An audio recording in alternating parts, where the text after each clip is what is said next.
Hello everyone, good evening. You are all welcome to the second day of International Talks. Today our guest is Roné de Beauvoir.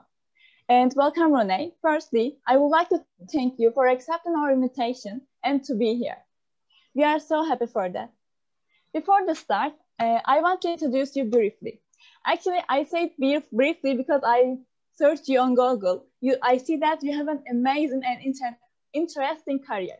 So to use the time well, I will briefly tell who Roné is. She is an international award-winning speaker and lifestyle coach, empowerment lecturer, growth strategist for purpose-driven brands, social entrepreneur, global humanitarian, and other. She has lived in more than 22 countries and continues to travel the world as a speaker and global humanitarian. Also, she is a CEO of the Fish Foundation, Global Notion, that is non-profit charity. And lastly, this part is for the participants. Please open your camera and let us see you. And if you have a question, we will take it at the end of the presentation. Now, Roné, the stage is yours. Thank you very much. Hello, everyone. I am so happy to meet you virtually, and I'm glad you guys are taking the time to join us, to join me. I have a fabulous presentation for you tonight. I know it's night where you are. I'm stateside in a place called Houston. It gets very hot. It's kind of like some women my age, never mind how old I am, but it's like a woman going through menopause here. One day she's hot, next day she's cold. So today, right now, it's beautiful sunshine and it's hot. In 2 hours, it may be cold, who knows? But anyway, I am so happy to be with you guys. As you've heard, I am an international speaker, award-winning speaker. I'm an author. I do have a gift and bonus for all of you at the end of the presentation. I will be happy to take your questions also at the end of the presentation. I will let you know now that if I don't know the answer to your question, I will find it out and come back to you. So let's begin, because I have a lot of things I want to share with you in this hour, and I'm in hopes of empowering you to a greater level. I'm American and French, and I speak a few languages. Arabic isn't one of them, although I am trying to learn. I love the Arabic language. To me, it's the language of Allah. It's the language of God. It is a beautiful language. It is well articulated by those who can speak it. And it's very mesmerizing, isn't it? Well, I try to mimic the Arabic language through my English speaking language. My goal tonight for all of you is to empower you and to connect you to something much higher than you have achieved at this point in your lives. My topic tonight, as you can see by my screen, is empowerment, influencers, and conquering depression. I have never, ever experienced depression. I've experienced great sadness. The loss of my father to neoblastoma, brain cancer 9 years ago, left me in great depression, or if you will, sadness. I have never experienced depression to the level where I've taken medication. But as I'm assuming I'm older than most of you, I understand that in the millennial community, many people are experiencing depression. So if you're wondering why I'm going to talk a little bit about depression, just stick around, because I have some very powerful things to say about depression that I'm emphatically certain you've never heard before. Let's begin. I, as you have heard, have lived in more than 22 countries. I started off my international journey as a flight attendant some years ago. And I got a taste for living around the world. I got a taste for speaking, learning other languages, other religions. I got a taste for, understanding why people dress the way that they do.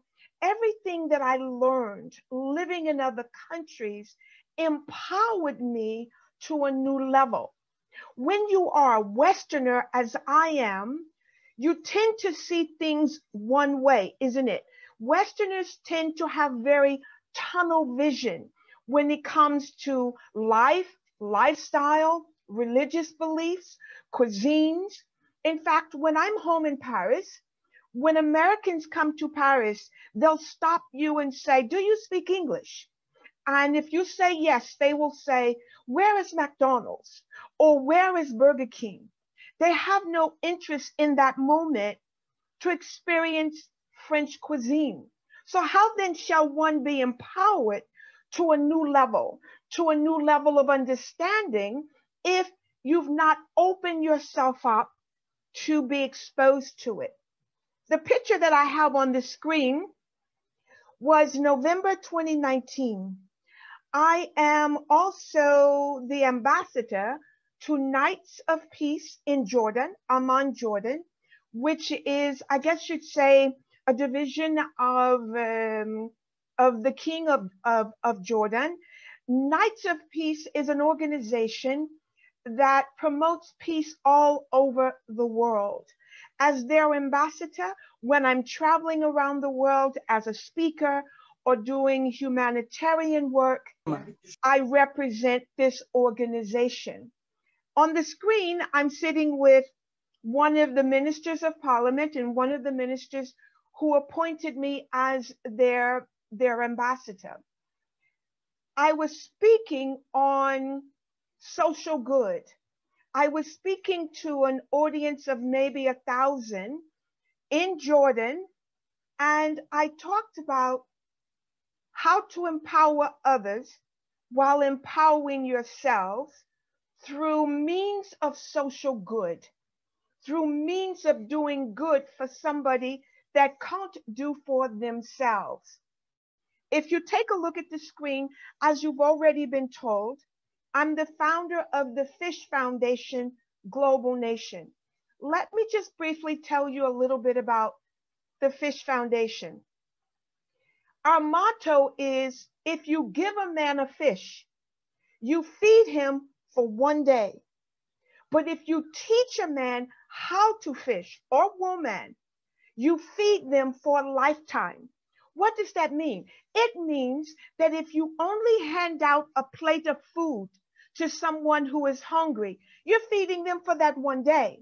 But if you empower them and if you teach them how to rise up, how to be better at making a living, how to put things together to feed their families, to empower their families, to even empower their communities, you have helped that person or groups of people to live or be empowered for a lifetime. Empowerment is very powerful, isn't it? Because it suggests that when you are giving to someone, whether that's through words, as I'm doing with you now, whether that's through monetary, whether that's through praying with someone, whether that's through feeding someone, anytime you give of yourself, from yourself to other people, you are empowering them. What does it mean to empower? Oh, the best is yet to come. It means that you lift people up. It means that you take them to a new level. It means that you give people an opportunity that they ordinarily would not have. When people are down, they're looking for a good word. Sometimes people just want a handout. It's simple. They just want you to give them and give them and give them. But they want to remain on their derrière and do nothing. You have to know how to discern when people actually need that little lift.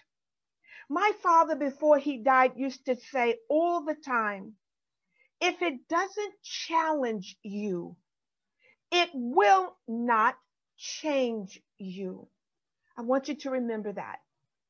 Today in the world, we're all living with an awful virus called COVID-19. Where you're living, where I'm living at the moment, all over the world, thousands upon thousands upon thousands of people are not only dying, but losing their jobs. Children can't go to schools. Teachers can't go to teach them. People are relying on Zoom just to hear a good word, just to find some kind of training to better themselves, to take care of their children, to take care of their parents. I have one living parent, my mother. She's in her 80s. She's healthy. She can do for herself. But I promised my father as he was leaving Earth that I would come from Paris back and forth or stay here in Houston to look after her in her old age, because now is the time that I can empower her. For many years, I was living all over the world. I wasn't married. I had no children. So I took advantage of going to live in all these countries to learn why people sit the way they do, to learn why breaking foot binding was proper in China, to learn about why people in Saudi Arabia wear burqas and cover the face. Everything I learned living in countries around the world empowered me to empower you. Had I not done any of that, I wouldn't know about those things. I would not be esteemed in what I consider to be a great place in my life. I've learned how to give to people from a level of understanding. I empower you to always remember that when you first seek to understand and after to be understood, you are empowering not only others, but you're empowering yourself. Let's move on. The first thing I want to talk to you about, as I've said, is empowerment. There are three things to know about empowerment, and it's tied into life that you and I are living every day. There are three undeniable characteristics to life. Here they are. The first one is love. The second one is death. The third one is time. Let's break it down, Roné. Love. We all want love. We all want to be loved, but not everybody finds it. But everybody wants it. We all live and then we all die, isn't it? There is a time allocated and appointed for that particular moment in life. You can live your life without love and still be happy.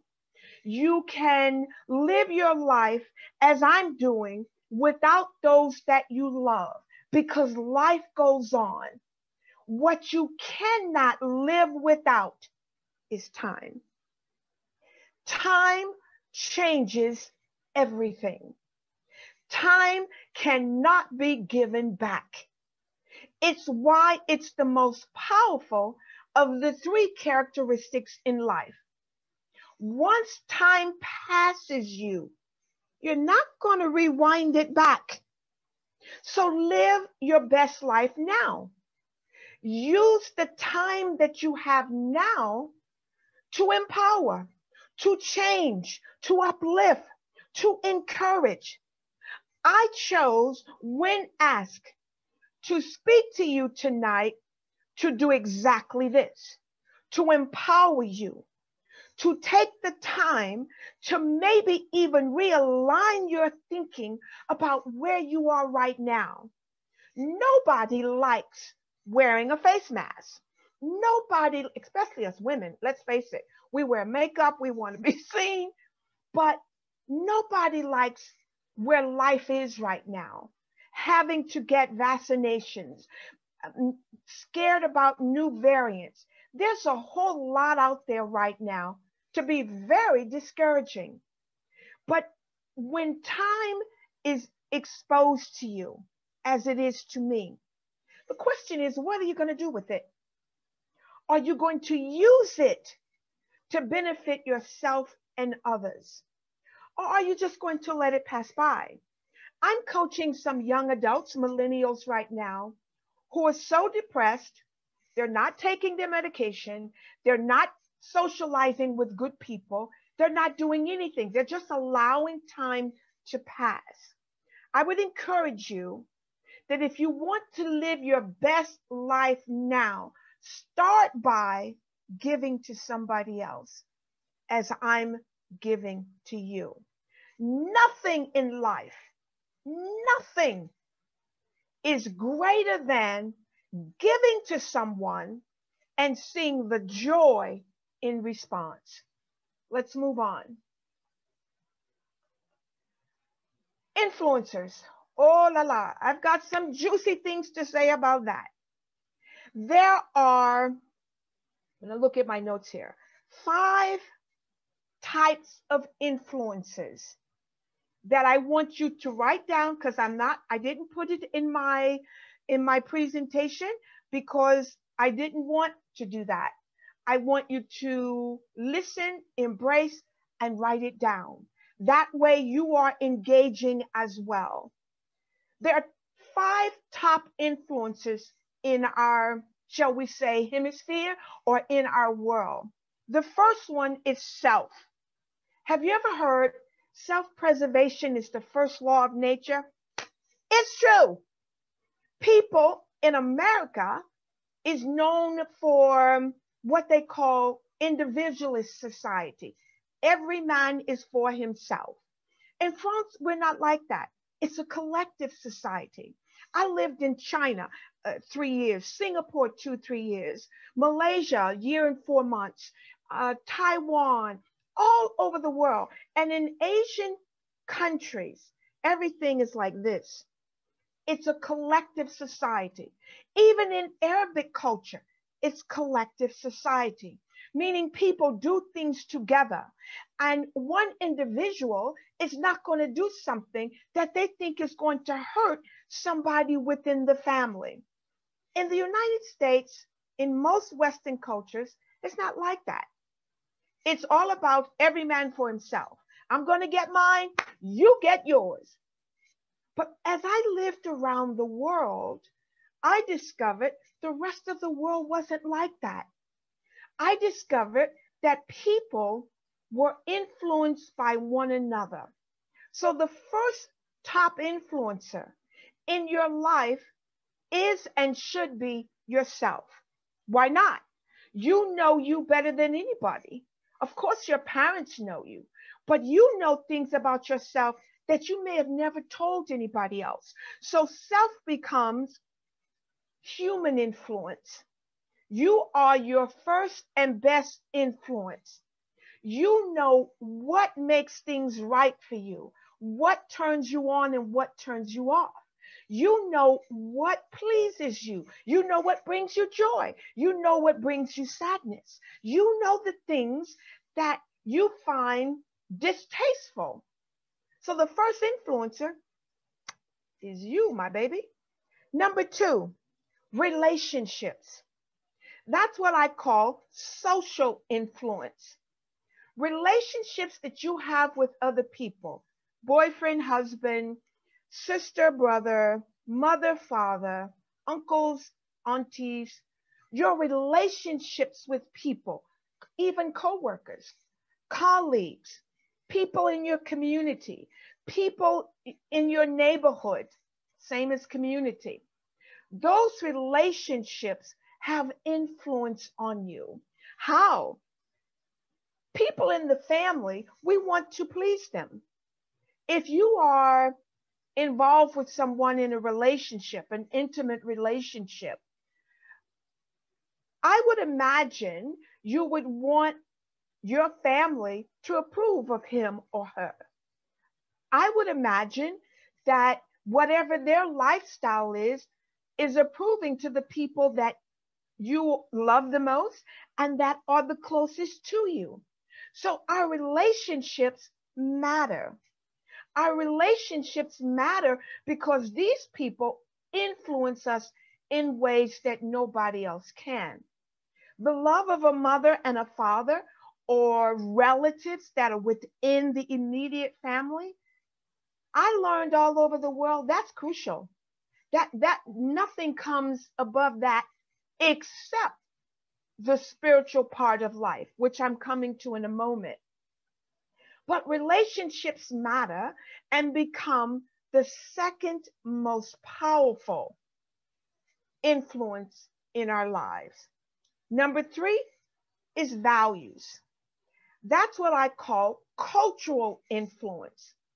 The values that you have is what was instilled in you by your family, by your parents, by your relatives, by your upbringing, by your spiritual influence. Those values that you have, that you esteem, that you espouse before others, define your character.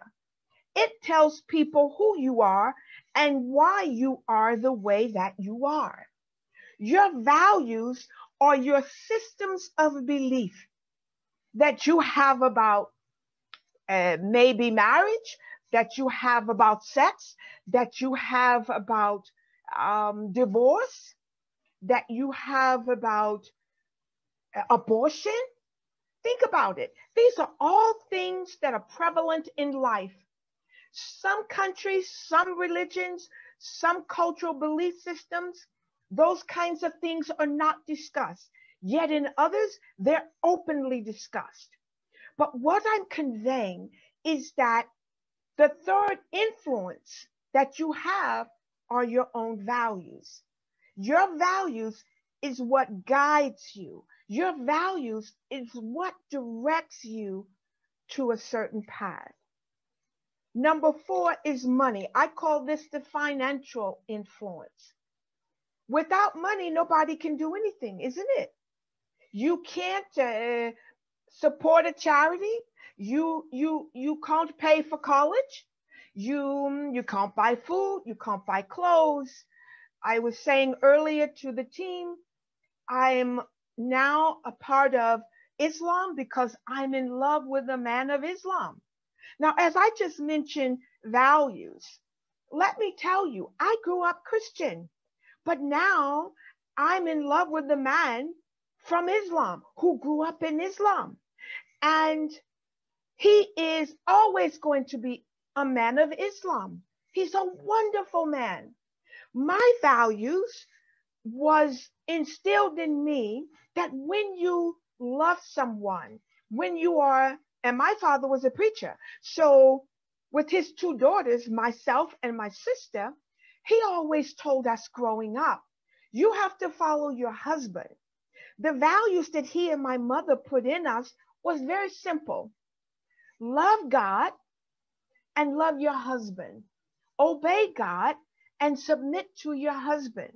Now that may sound very strange coming from a Westerner, but those were the values put in me. Very strong belief system, very strong discipline about showing respect. That's a part of values. Money is also a way to extend value. Did you know that? In some countries where I lived, like in India, marriages are arranged, aren't they?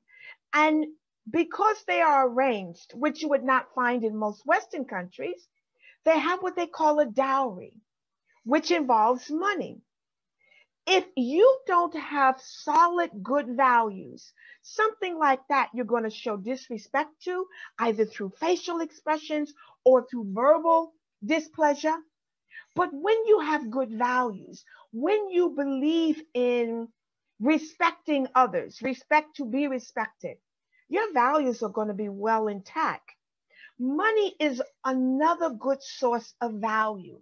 It is an influence for many. There are many people, you know it even before I say it, that are hungry for money, hungry for power, will do anything for money. I'm not suggesting you do that. Not all business is good business. I've been told that many of you are still students in university. When you come out, you will have opportunities to secure great jobs, great employment. But not all jobs are good for you. Not all business, if you're in business, is good business. I own my own businesses, but I do not do business with everybody.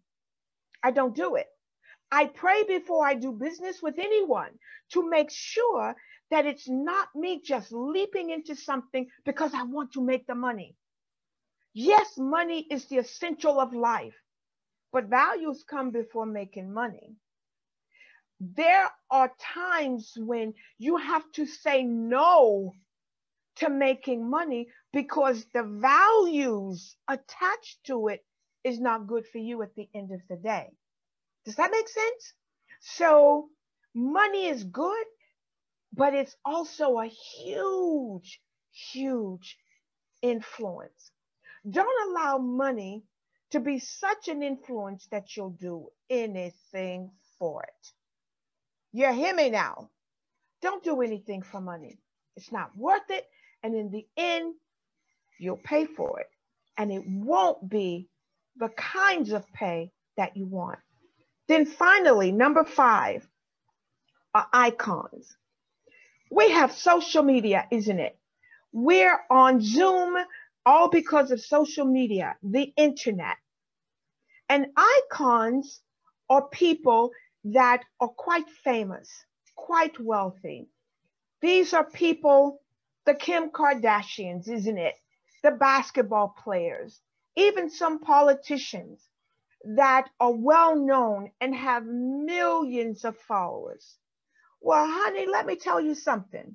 Just because you go to somebody's Twitter or Instagram profile and you see 20 million followers, let me tell you something you may or may not know. You can buy those followers. Now what? Just because somebody wants to have greater influence over you, over me, they can go and buy those followers. And these are people that don't know who they are, don't care who they are. They're just there.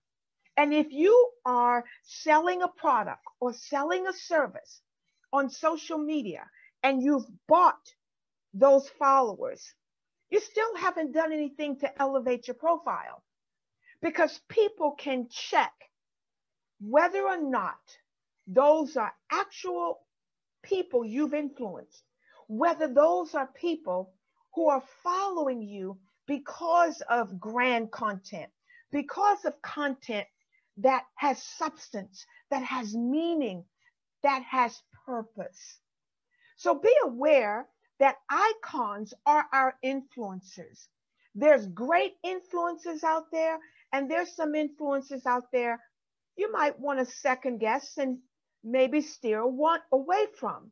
Not everybody that has a camera, not everybody that have millions of followers are worth you following. Look at what people do to understand who they are. Pay attention to what people say. If you listen to conversations with people, they're going to tell you and lead you precisely to how they feel in their heart. Always try to judge a man or a woman by the heart and not by the words. Because anybody can speak words. Does the heart lead the words? Does the heart demonstrate the words? Does the heart reinforce the words? And oh, you know, you're not foolish, you're not stupid, neither am I. You can tell when people are just fluffing at you. You can tell when people don't really mean what they're saying. They're just talking. I'll give you one last tip on this one and we're going to move on. When you meet somebody for the first time, the first person you're meeting is the representative. That person is the one they want you to meet first. The representative is the person that's going to say all the nice, pleasant things and be very polite and cordial and so delightful and oh, so pleasant. But then eventually down the road, you get to meet the real person. You may have heard or have friends who met somebody online, fell in love, and before they got together, they talked and had videos and all of these great things. And then they moved in together or got married, and now she doesn't like how he squeezes the toothpaste, or he doesn't like something that she does in the kitchen. The point that I'm trying to make here is that people for the first time are going to present you their best. Why? Because they want to be of great influence. That's why. I'm giving you pure raw Roné, complete from the hip. This is me. I love speaking. I love empowering. I love giving people a source of joy and adding value to people. The passion is in me. I was raised this way. It's a part of my DNA. It's a part of my system and values of belief. That when I open my mouth, because my father was a preacher and my mother an educator, it was instilled in me that when you open your mouth, always use it to lift somebody up. Oh, and that's who I am today. Father long gone, mother still alive. And as I live and breathe today, I do what I'm doing right now at every given opportunity. And that is what I'm suggesting that you also do. Let's move on. I'm coming to my final slide. Conquering depression. Oh la la. I'm not going to say what you think I'm going to say about depression. I know some of you probably looked at my title and thought, why are we going to talk about depression? Because depression is real. And right now in a global pandemic where I can't get to most of the countries where poverty is extremely high, primarily because a lot of planes are not flying to some of the countries where I need to go. Before COVID, I was in 3-4 countries a month. I would go, be hired to speak to a group on social media or whatever the topic matter was requested.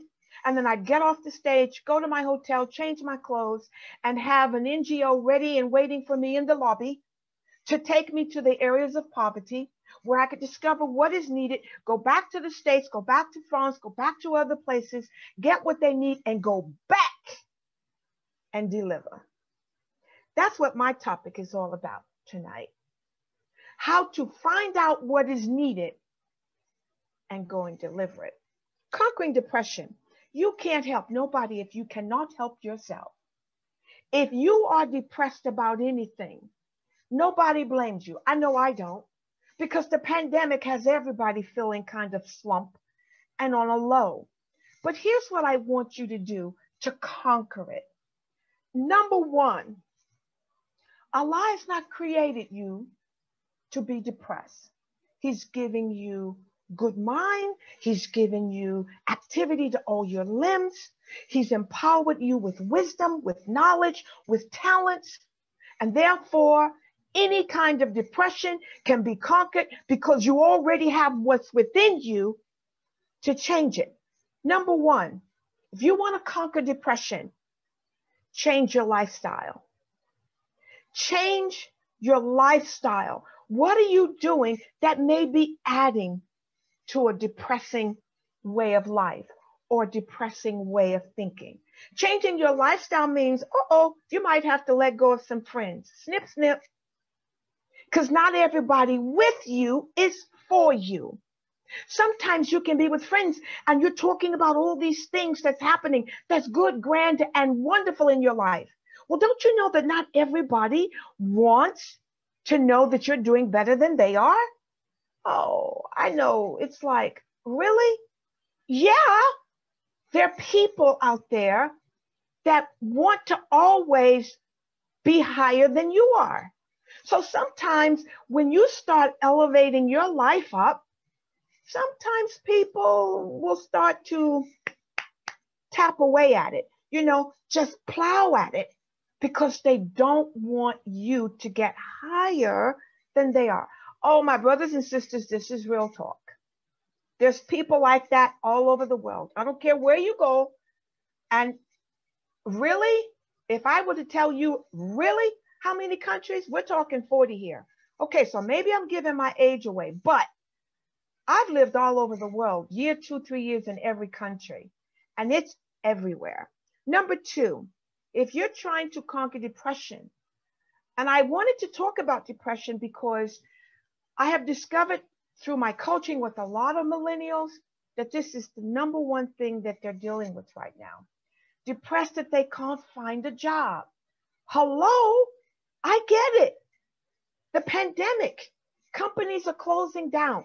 Companies are not hiring because they're trying to wait on something to happen with the vaccinations. As soon as they put people back to work, they make them come back. I learned tonight that you are restricted on when you can go out on the weekends. And even during the night, during the week, you have to be in at 9. Here, they will impose those kinds of restrictions for 3-4 weeks. And then when the curve changes, they change it and allow you to go out again. So yes, I'm talking about depression, my friends, because you need to know how to address it, how to deal with it until things can sort of lift and get back to even a better place of normalcy. Medicine, if that is what you have been given, take it. Let me drop this on you. This right eye. In 2014, I had a stroke.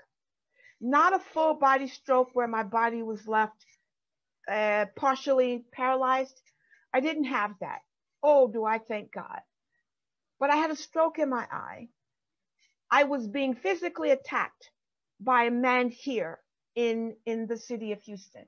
And I fought back. Bet you wasn't expecting to hear that. And a few days later, because I had a bad head cold, I had a stroke in this eye.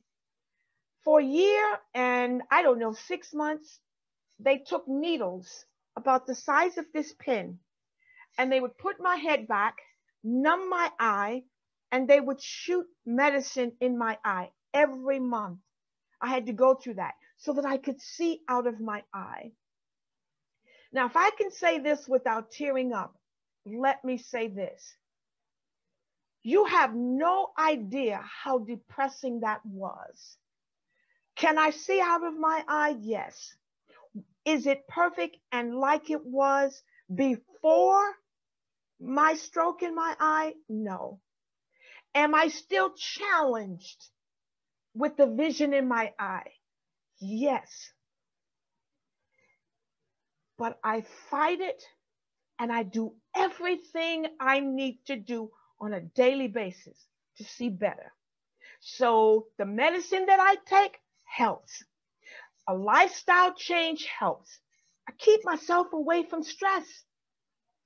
I involve myself in doing things like this. I look at movies that are funny, comedies that make you laugh, because I've learned from doctors that laughter will suppress depression. Laughter suppresses stress, and stress is what causes depression. I just gave you number 3, how to reduce stress. Be around people and let people fill your head, your mind, and your heart with things that are good. A good, hearty, healthy word. And that's what I came to give you tonight. Number 4, be honest. First with yourself and then with others. Number 5, be open to new ideas. At first, I didn't want those shots in my eye. I was scared to death. No, you're not going to put a needle in my eye. I'll just live with it. But I had to break down and do it in order to see out of it. And now I have no regrets. Even though it's not as good as my left eye, I can see. I'm grateful that I wasn't partially paralyzed. And there's a lot when you take the time to just look around you. There's a lot to be thankful for and to suppress and conquer depression. Number 6, don't give up. I didn't give up. I kept going. I kept getting the shots every month. And I would have to drive 50 miles here in Houston to a place called Galveston every month for 2 years to get that shot. But when you look at me, look at my eyes. Would you have guessed that I had had a stroke in this eye? No. Does my eye look like, is it sleepy eye? Is it lazy eye? Look closely. No. There's a lot to conquering depression. And you can conquer depression when you make a conscious and a cognitive decision that you're going to make it anyway. And then finally, connections. Don't give up on people you're connected to that can be a blessing to you, that can help you, that can change the course and direction of your life. The last thing I want to say to you, and I'm done. You know what a hammer is. I had intended to have a hammer to show you, but I'm sure you guys always, you know what a hammer is. I want to leave you with this. A hammer has 3 purposes. And this comes from my father too, as you probably would imagine. He's gone, but still my greatest influencer. A hammer does 3 things. It drives, it draws, and it straightens out. When you take a hammer and you're building something, you need a nail to hold the wood together, isn't it? So the hammer drives the nail into the wall. But sometimes the nail gets bent. So the split end of a hammer, you use that to draw it out. A hammer drives, it draws, and then once you do that, you can tap with the bottom head of it to straighten out a crooked nail and then drive it in again. I'm encouraging you to remember that life is about driving, drawing, and straightening out. And if you do that, you'll make it in this life. I'm done. I hope that my presentation and my talk has been helpful to you and added some value to you. That was my intent and my goal. And I'm open for any questions. Merci beaucoup. And thank you for watching and listening. We thank you so much. And if any question, you can write in the chat box or raise your hand. Abdurrahman. While I'm waiting on the question, I neglected to mention to you guys, here you can connect to me on LinkedIn or Facebook. With my compliments, I'm going to be offering you a free download, audio download to guide you through the week. It's just a good motivating download.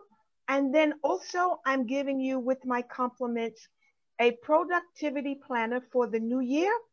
It's for every day of the year. You will see in the planner how I kind of coach you on how to change your day, how to make your day what you want it to be. Voila. Yeah, thank you so much. And Abdurrahman, you can continue and ask your question. Hi, dear teacher. Can you hear me? I can hear you, yes. I would like to thank you so much in the name of all of my friends. This was a good presentation. I really like it. And I'm really sorry for your operations, your experience. Thank you. You are really a brave woman, I know. I would like to be brave too, but I always stand between two choices. I can't choose the right one because my zodiac is Gemini. It's like that. So I always stop in the between two choices. I can't make a decision quickly. Okay, so may I know, am I hearing you to say that you're always between two decisions? Yeah. And you are blaming this on being a Gemini. Is that correct? I blaming it on myself to not brave. Okay. The best way to develop bravery, my brother, is to simply do it. And when you are conflicted between two decisions, you have to weigh out what is wrong on the left side and what is wrong on the right side. After to do it, you figure out what is right on the left side and what is right on the right side. One or the other is going to have a greater value than the other side. The one with the greater value is the choice you always make. There's no such thing as being brave, in my opinion. You just do it. It wasn't about bravery to get the shots. It was necessary. It was either get the shots or be blind in my right eye. So I took the shots. And bravery had nothing to do with it. It was do this or not have vision in the eye. So if your decisions bring you to that kind of a crossroad, then do what is healthy, do what is right, and do what is the best. And you'll always come out on the good end. Always do what is right. If there's a peace in you, you do that. When there's no peace, don't do it. Anything without peace is not of Allah. And you already know that. You follow me? Yeah. Okay. Thank you so much. You're very welcome. Thank you. And Esra, I wonder if you have a podcast in Spotify or not. Say it again. If you have a podcast in Spotify. I do. It launches, oh la la. My assistant said in about a week or 2 weeks. That's where the download is going to come from. So all you guys will be getting it before it hits Spotify. Hey. Okay. Then let's get the next question. Elif Naz Koca. You can ask your question. Hello. Hi. Hello. Yes. I really liked your presentation. Thank you. I actually have 2 questions for you. Okay. The first question is that how can we find out the fake people that do not support our process? Like there are some kind of people that they don't support your process and they think you can't like access your goal or reach your goal, but then you reach the top, they appear and say you are the best, you studied a lot, you worked hard for it. So how can we find out the fake people that don't support us, but just our process? People who are fake cannot hide their fakeness. Remember I said earlier, listen to people talk, because when people talk, they will expose what's in the heart. Remember I said that? A person who's not with you, they can't hide that from you. You will know it, you will feel it, you will sense it, and you will see it. People like that will tell you what they're really thinking and how they really feel without to actually fully expose it. I know that didn't sound like it makes sense, but watch the behavior of people towards you. Watch people's behavior. Your colleagues that are really for you, when they are for you, they will say it. People will say things directly or indirectly. When people are straight with you, that's what I call a straight shooter. That's who you can trust.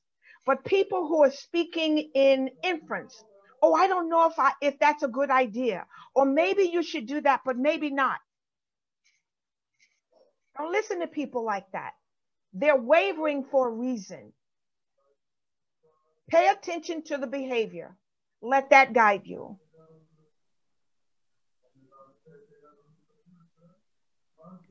Thank you.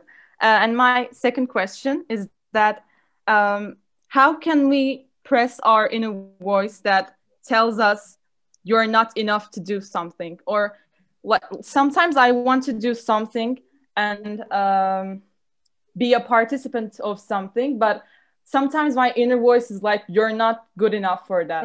So how can we stop that voice, like, you are not enough, and change it to you're enough and you can do your best? Okay, it's what you call, when I studied psychology, it's called changing your mental bank. Just like you go to a bank, my sister, and you put money into your account to use later. The mental bank is the same thing. Get yourself a diary, and every night just before you go to sleep, write out all of the things that you want to do and that you want to accomplish. What you're going to be doing when you do that is rewriting your mental script. Your mental script is already there telling you that you can't do it, but you can. I do have a book called Mental Bank, the Mental Bank Ledger. I will try to get all of you that as well. But in the productivity planner, you will be guided on how to do that. The reason you do that at night before going to bed is so that your subconscious will roll it out when you go to sleep. Always do it before you go to bed. You've got to change your mental script, and that's how you do it. Deposit in your mind, like you deposit in a bank, what you want to achieve and what you want to and what you want to change.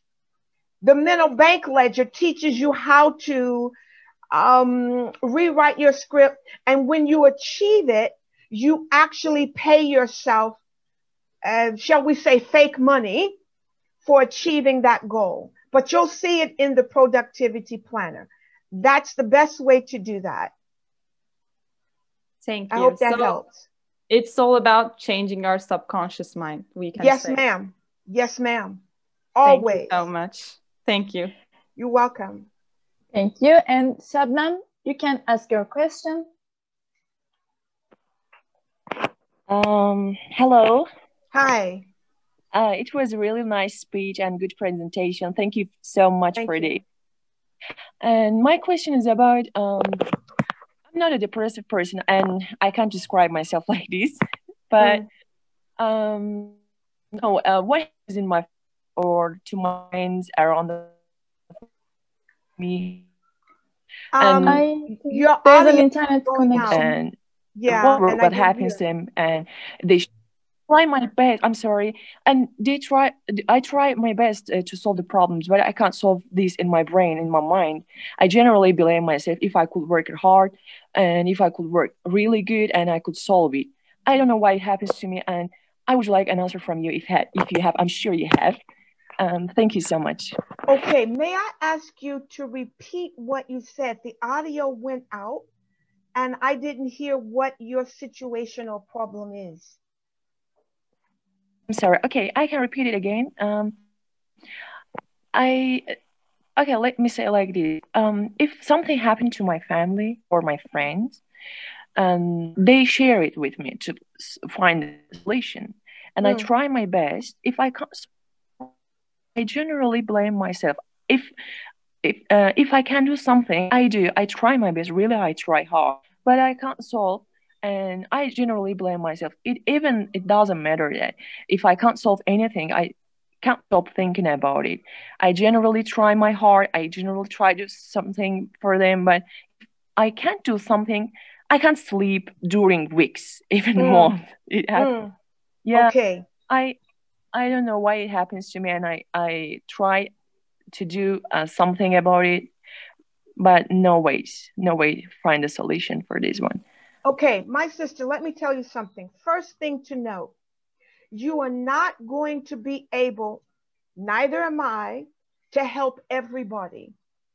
It's a wonderful goal that we should all have, but everybody cannot be helped. That's the first thing to note. You cannot expect, nor should you blame yourself when you can't help someone in the family or someone close to you. The best way I would suggest that you handle something like that is be there for them emotionally. It's going to be very important to extend your emotional support. Sometimes that's all people need. They just need somebody to listen. And if you are a good listener, use that as a tool to help somebody. Just because you can't give or may not be able to give money to somebody, that should not be the limit. I don't want you guys to think that you need money to be supportive. No, be a good listener. That's being there for somebody. That's also offering your influence. You cannot help anybody if you don't know what their issue is. And sometimes helping people through listening, you're also helping yourself. So bear in mind, when you approach a family or a friend and you're not able to do specifically what they need, open your mouth and tell them that.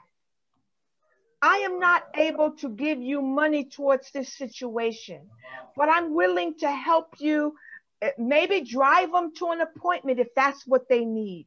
Whatever it is that they need that you are in a position to help them do that. That's still adding value. As long as you're not ignoring people, but add value. It's good. And listening is one of the best tools to use. Thank you. Thank you so much for the answer. You're welcome. Thank you. And Birivan, you can ask your question. Hello, madam. First of all, thank you very much for what you taught. What can we do if the fake life of influencers in social media affects negatively us psychologically? Okay, first of all, you shouldn't follow anyone who you know is espousing misinformation or someone who is being very negative. I don't care how big their name is. Cut that kind of behavior off. Life is too short. That's why I said live your best life now. And just because somebody is famous or an icon, if they're not empowering you, if they're not saying something to change your heart, to make your heart merry, snip, snip. Cut them off. Cut them off. Snip, snip. You have no time for that. Life's too short. Life is not promised. You'll go to bed tonight just like me, isn't it? You're going to go to bed in a few hours. I have several hours before I go to bed. How do you know you're going to wake up tomorrow? How do I know I'm going to wake up tomorrow? So live your best life now.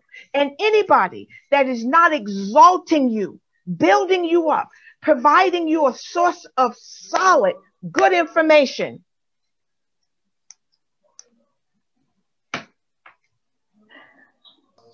Thank you so much.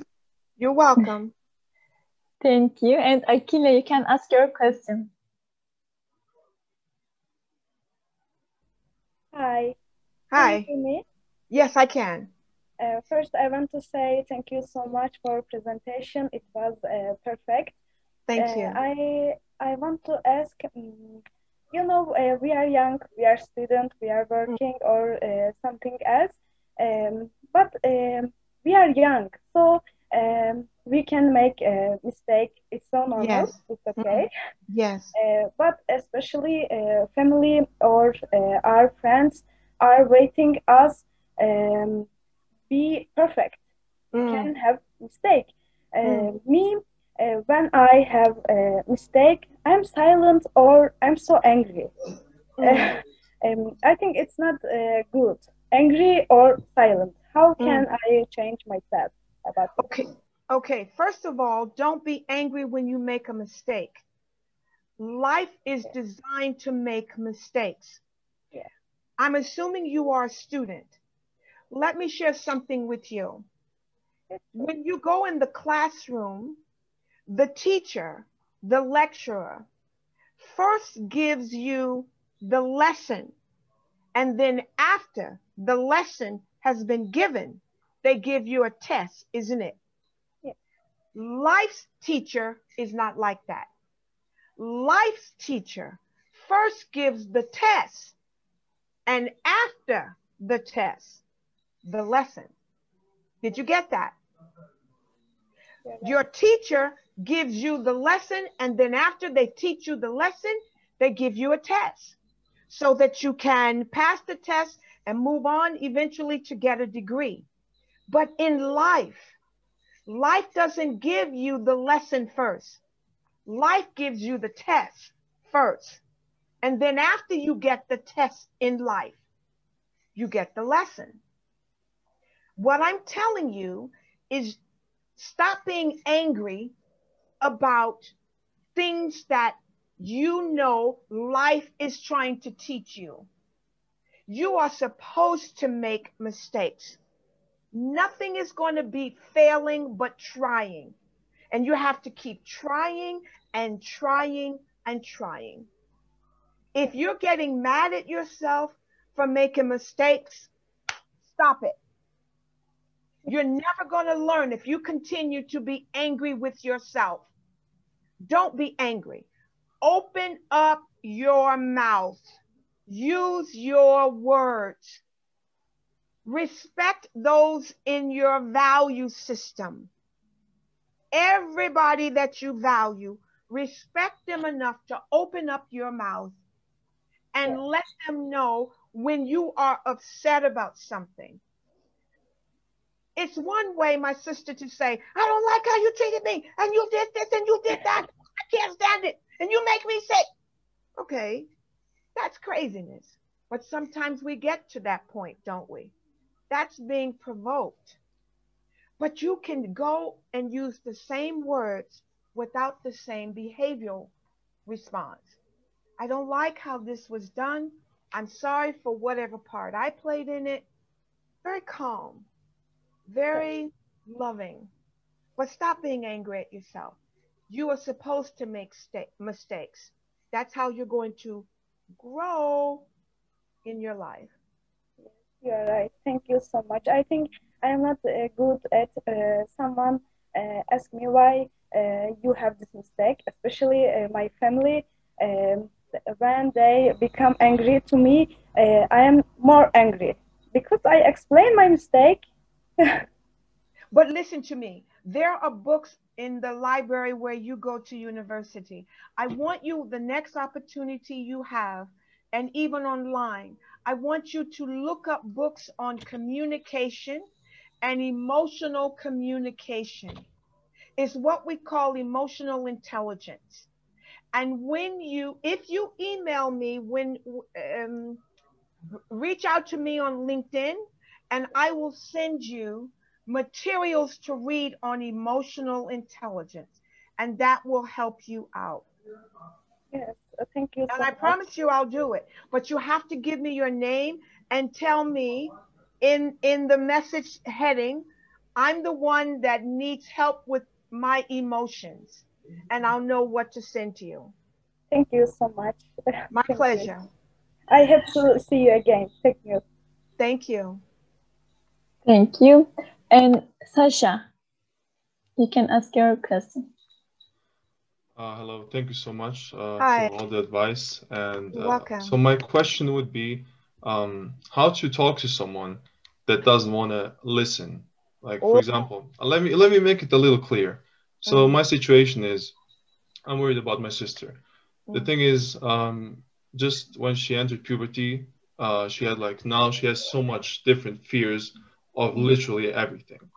It's almost impossible how much fear she has. And before she was nothing like that. And she has like, you know, so much anxiety and everything. And I try to say to my parents, I mean, especially to my mother, because she actually listens to me when I tell, but she doesn't never listen to me when I speak about this topic, because she always thinks she's right. And I don't know, like, should I maybe change my approach? What should I do? How to make her listen? For now, maybe almost 2 years, I tried to change something in the way she does. The only thing I ever accomplished is don't help her while learning.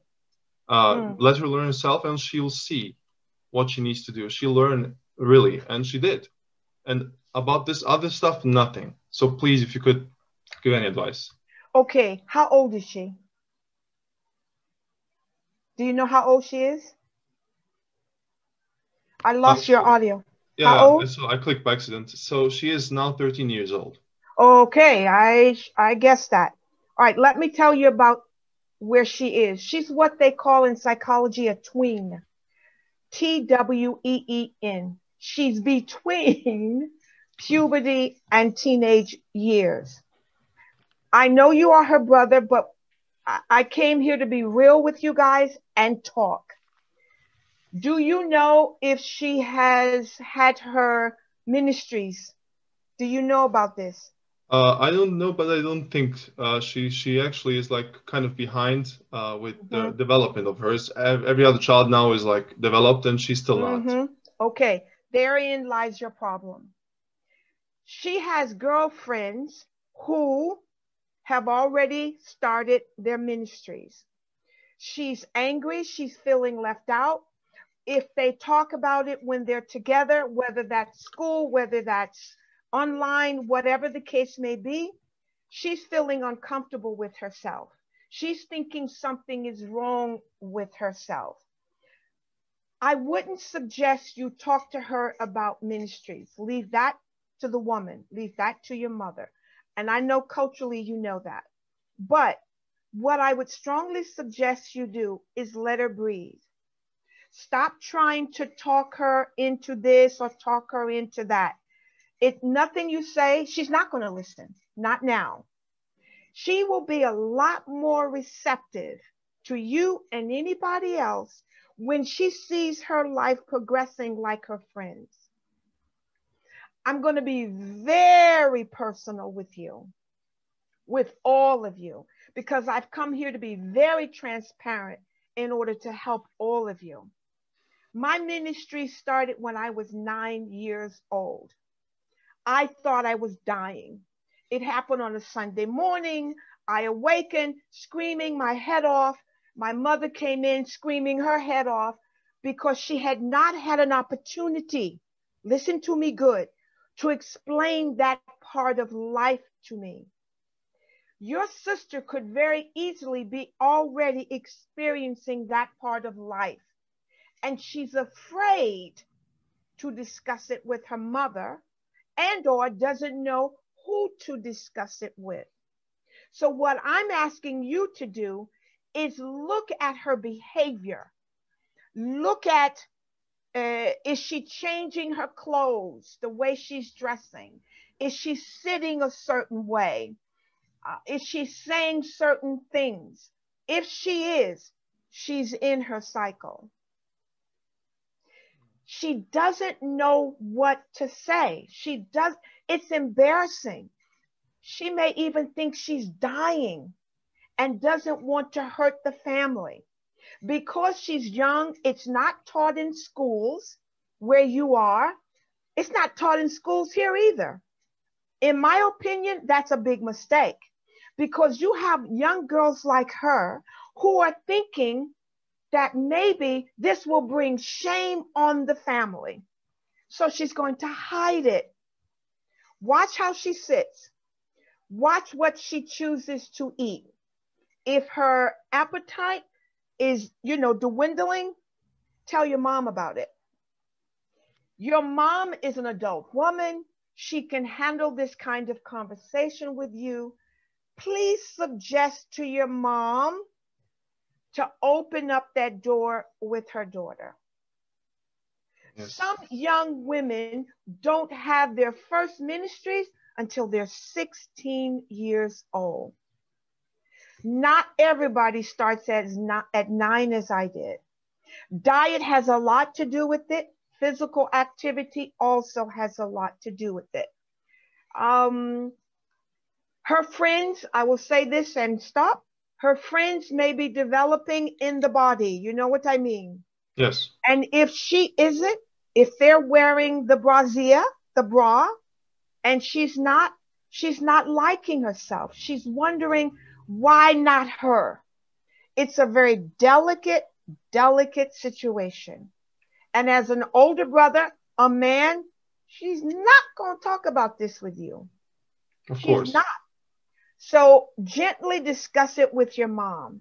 And I would say, I would just go to your mom and just say, I'm noticing blah, blah's behavior.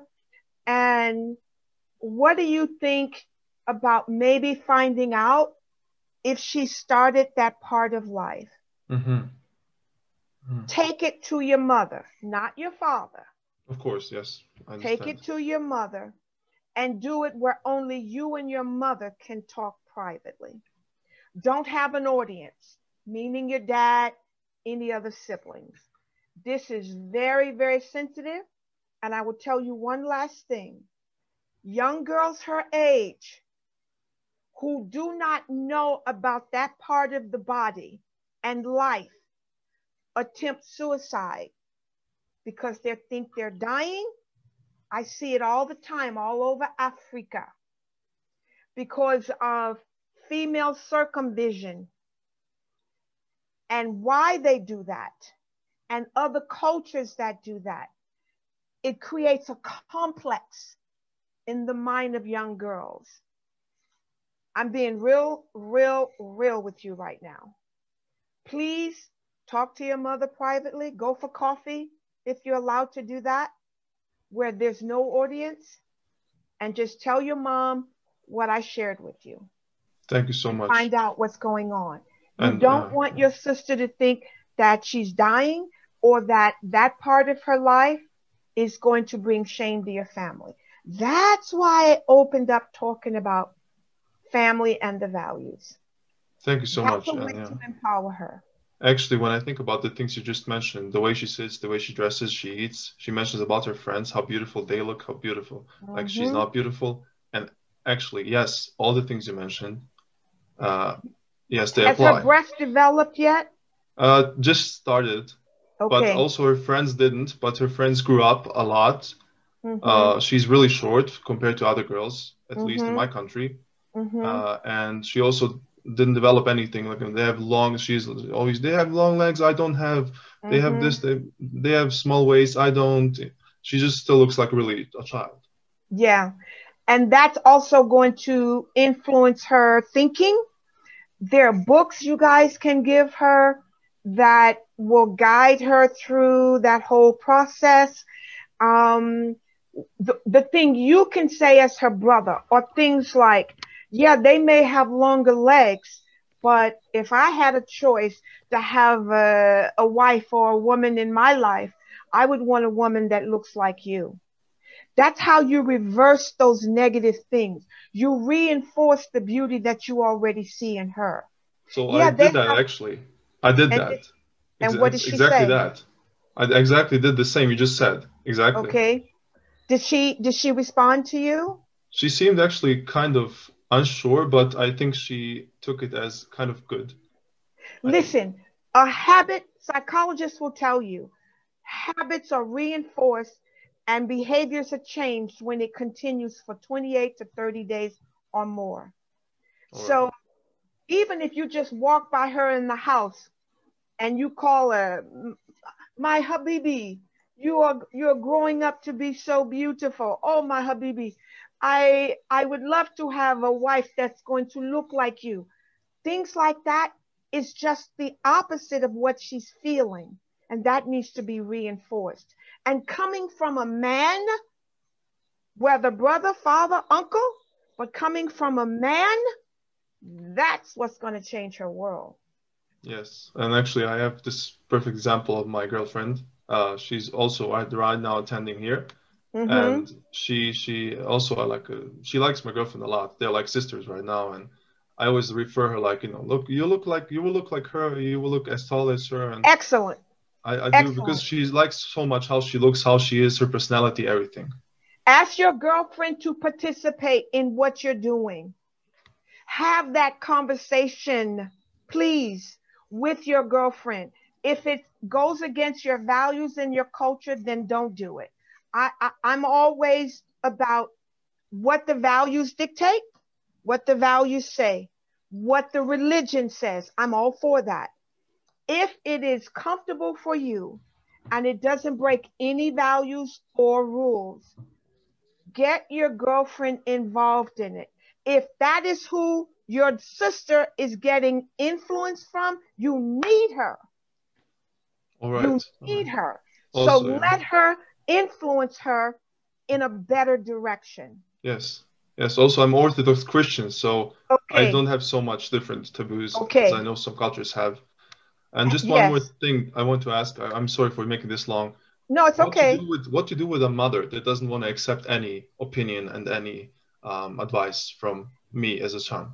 Okay. If your mother is like that, don't try to change her. Just leave it be. You cannot change people if they don't want to be changed. All you can do is voice your love, your support, and cut everything else off. She's got her influences, and she doesn't believe that it needs to come from a son. In my opinion, it's a big mistake. And one day, God forbid, but one day, the one person that she's rejecting may be the person that has to clean her up. You understand me? Yes. So we should all be careful how we treat people in our lives, because you never, ever know if that's going to be the person that's going to have to help you when you cannot help yourself. It's always good to just be good. And you know that in Orthodox Christianity. Yes, so respect your mother, because you guys believe in the Bible too, isn't it? Yes. Okay. Yes. So you know the Bible says to honor thy father and thy mother so that thy days may be prolonged on the land, so that you can live good off the land. You hear me, because you know it. So do that. Respect your mother for who she is, your mother. Don't try to change her. Just respect who she is. Do what God in the Bible tells you to do, and you'll do well. Thank you so much for your advice. Thank you for changing my perspective, and that helped me actually a lot. Thank you so much. I'm very glad. Thank you. Thank you. And Fardik, you can ask your question. Bonjour. Bonjour.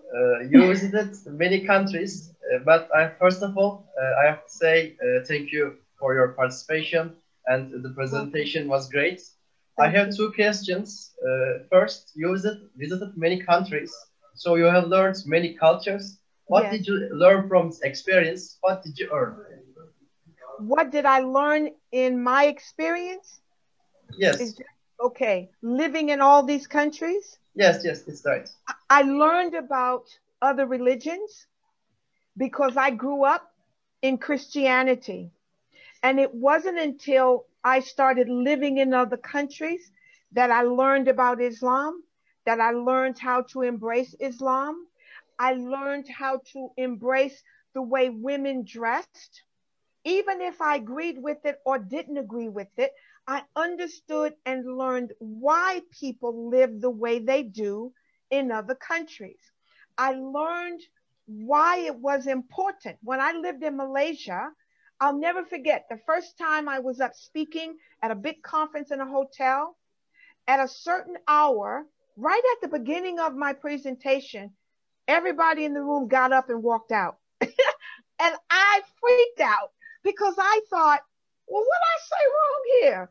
And I was dressed the way they do. And I freaked out.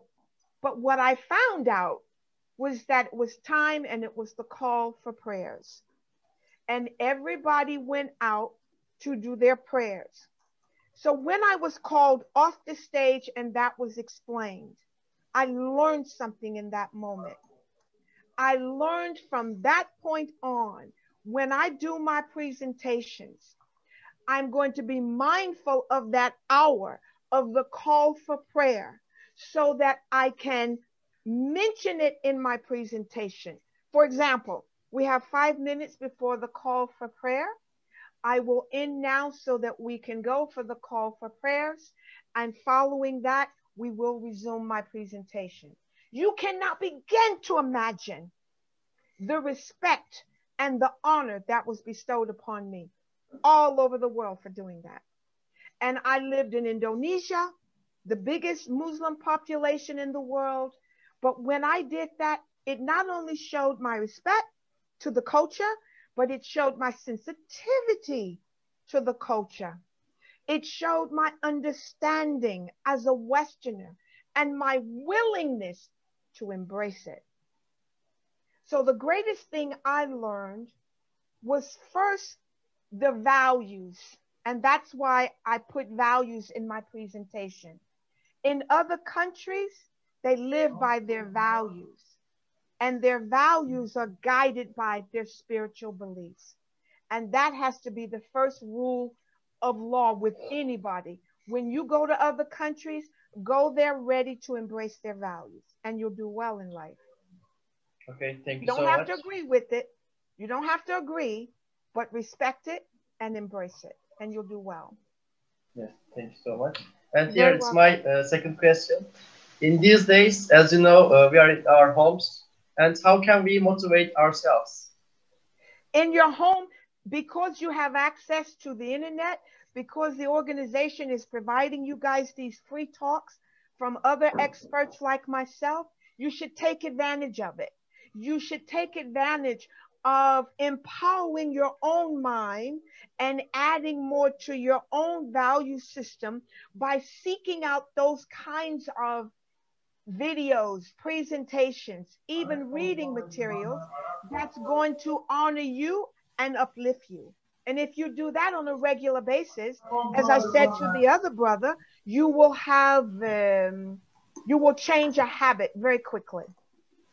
Okay, thanks so much again. You're welcome. That's all. Thank you so much. And Aisha, you can ask your question quickly.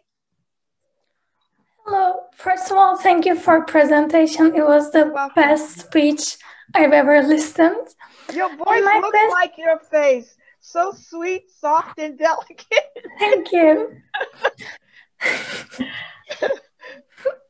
And my question is, how we can find our life purpose? For example, other things just illustrate and they give nothing for us. They just take our time. But how we can focus our purpose in life purpose?